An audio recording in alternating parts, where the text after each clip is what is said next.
En aquel tiempo decía Jesús a uno de los principales fariseos que le habían invitado: cuando des una comida o una cena, no invites a tus amigos, ni a tus hermanos, ni a tus parientes, ni a los vecinos ricos, porque corresponderán invitándote y quedarás pagado. Cuando des un banquete, invita a pobres, lisiados, cojos y ciegos. Dichoso tú, porque no pueden pagarte. Te pagarán cuando resuciten los justos. Palabra del Señor. Gloria a ti, Señor Jesús. La moral es una rama, una parte de la teología, lo mismo que la ética podía ya considerarse una parte de la filosofía, que nos dice qué comportamientos tenemos que hacer, debemos tener. La moral, naturalmente, la moral cristiana se basa en el Evangelio y en la enseñanza y la vida de Jesús. La ética, pues, podrá basarse en unos principios humanos sacados en el fondo de la ley natural, o más o menos aceptados comúnmente. La moral nos dice qué debemos hacer, pero esa no es la gran cuestión. Saber qué debemos hacer es muy importante, pero San Pablo lo decía muchas veces: hacemos lo que no queremos y lo que queremos hacer no lo hacemos. Por eso, junto a la moral, ha estado siempre la espiritualidad. La espiritualidad nos dice por qué debemos hacer lo que sabemos y vemos que debemos hacer. A la pregunta del por qué, en la ética se responde con la ley. ¿Debes hacer esto o no debes hacer aquello?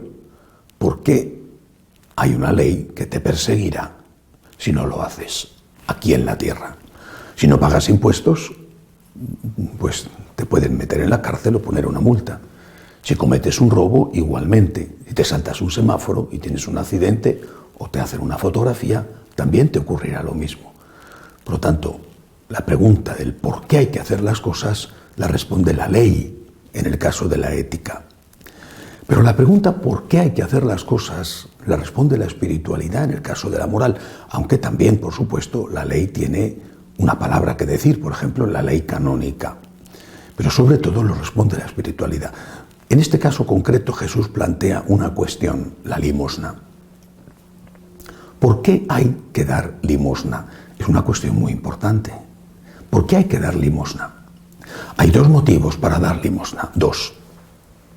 Uno de ellos es el agradecimiento y el otro, las penas o premios prometidos, infierno o cielo. El agradecimiento no ha sido un motivo en el que se ha profundizado durante los 2000 años de historia católica, y sin embargo es el motivo más profunda, radicalmente cristiano. La Eucaristía, la acción de gracias por el amor de Dios, el agradecimiento con obras al Dios que nos ha amado dando la vida por nosotros.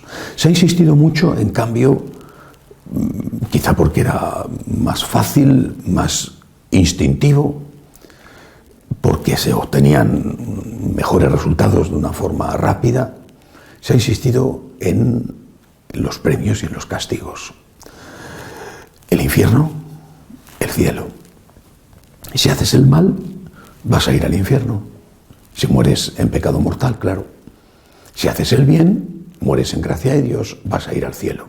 Castigo, si haces el mal; premio, si haces el bien. El agradecimiento estaba ahí, nunca se negó, gracias a Dios. Y los santos, yo creo que son testigos de que se ha vivido el agradecimiento, de que se ha superado la motivación del miedo y del castigo. Pero resulta que en las últimas décadas lo que ha servido durante 2000 años, no digo que haya dejado de servir, pero sirve menos y en algunos prácticamente nada. ¿Por qué? Porque devaluando el concepto de vida eterna hasta el punto de que nadie habla de ella. No se niega, pero nadie habla de ella. No se tiene presente en la vida real que hay otra vida. No se vive siendo consciente de que esta es una pequeña parte de la vida verdadera. Desapareciendo también, quizá por no hablar, o a veces negándolo, la existencia del infierno, por lo tanto del castigo. Y considerando que si hay algo, y se supone como algo que no tiene tanta importancia, pero se deja entreabierta la posibilidad, si hay algo, el cielo, si existe el cielo, va a ir todo el mundo a él, y por lo tanto también devaluando el concepto de premio. La gran motivación para hacer las cosas ha desaparecido. En la vida real ha desaparecido. ¿Quién a la hora de dar una limosna o a la hora de no hacer un pecado piensa que puede ser castigado con las penas del infierno o que puede ser premiado con la vida eterna junto a Dios en el cielo? Seguro que hay gente que lo hace, pero muy poca gente. Entre los jóvenes, prácticamente ninguno.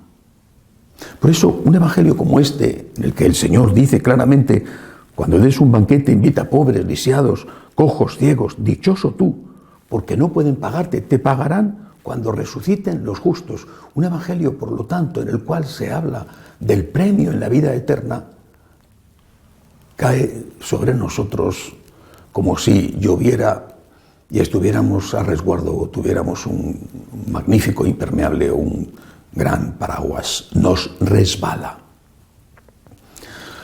Hay que volver a la primera motivación, el agradecimiento. Aquel soneto de: aunque no hubiera cielo, yo te amara, y aunque no hubiera infierno, te temiera. Hay que volver al agradecimiento. Al agradecimiento como motivación verdadera, profunda, poderosa. Por agradecimiento a ti, Señor, doy limosna. Por agradecimiento a ti, Señor, intento no hacer el mal. Por agradecimiento a ti, con tu sangre derramada, Señor, intento hacer aquello que tú quieres que haga. Pero no hay que olvidar, porque estaríamos olvidando las enseñanzas de Jesús, no hay que olvidar que el cielo existe y que el infierno existe. Haz las cosas por agradecimiento, como si no hubiera cielo y como si no hubiera infierno. Haz las cosas por amor al amor, pero no olvides que sí existe el cielo y sí existe el infierno. Y que aquello de Dios te lo pagará es verdad. Y aquello de Dios te castigará también es verdad. No hagas las cosas por miedo, no hagas las cosas por interés, hazlas por agradecimiento. Pero si tu corazón no es agradecido, si no te mueve lo suficiente, no olvides que el cielo sí que existe y que el infierno también existe. Estas dos motivaciones son la espiritualidad, el por qué tengo que hacer las cosas. La más importante es el agradecimiento, la gran olvidada durante 2000 años, la que tiene que volver a ponerse a la luz.